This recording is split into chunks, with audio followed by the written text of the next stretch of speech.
Mga pasaway na unggoy to. Ibalik nyo sa akin yung katawan ko. Pati ba naman kayo? Itatakbo yan? Pag nahuli ko lang kayo, gagawin ko kayong kinilaw.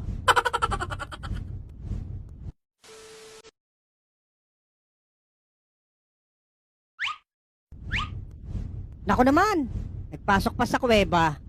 Paano kaya to? Teka, makakuha nga ng kahoy. Pantaroon.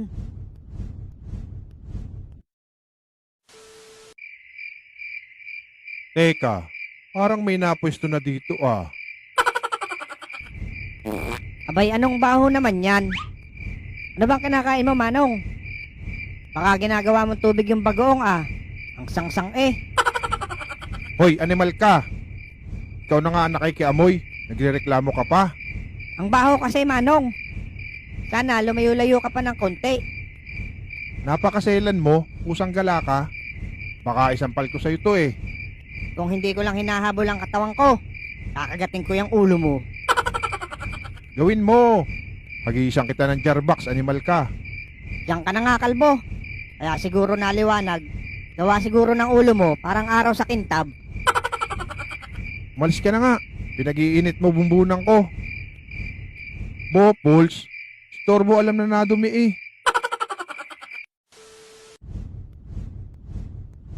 Teka, medyo sumakit ang tiyan ko ah. Pero wala naman yung kalahati ng katawan ko.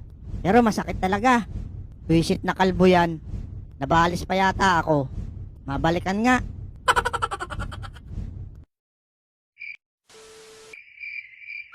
Ang baho talaga. Aba, Oh, bumalik ka na namang animal ka. Talagang istorbo ka ah.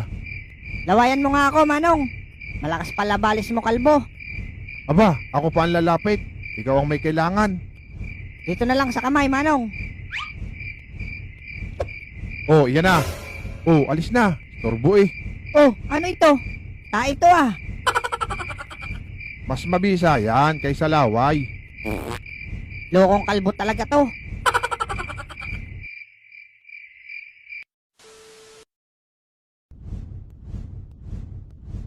Yari kayo ngayon. Pag hindi kayo lumabas dyan, pauusukan ko kayo. Ayun, yung katawan ko, lumabas na. Maigi naman. Hala, pati mga unggoy. Hala, bakit may tigre?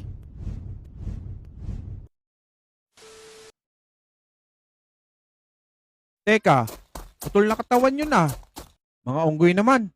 Nagtatakbuhan. Bakit kaya? Kalbo, takbo!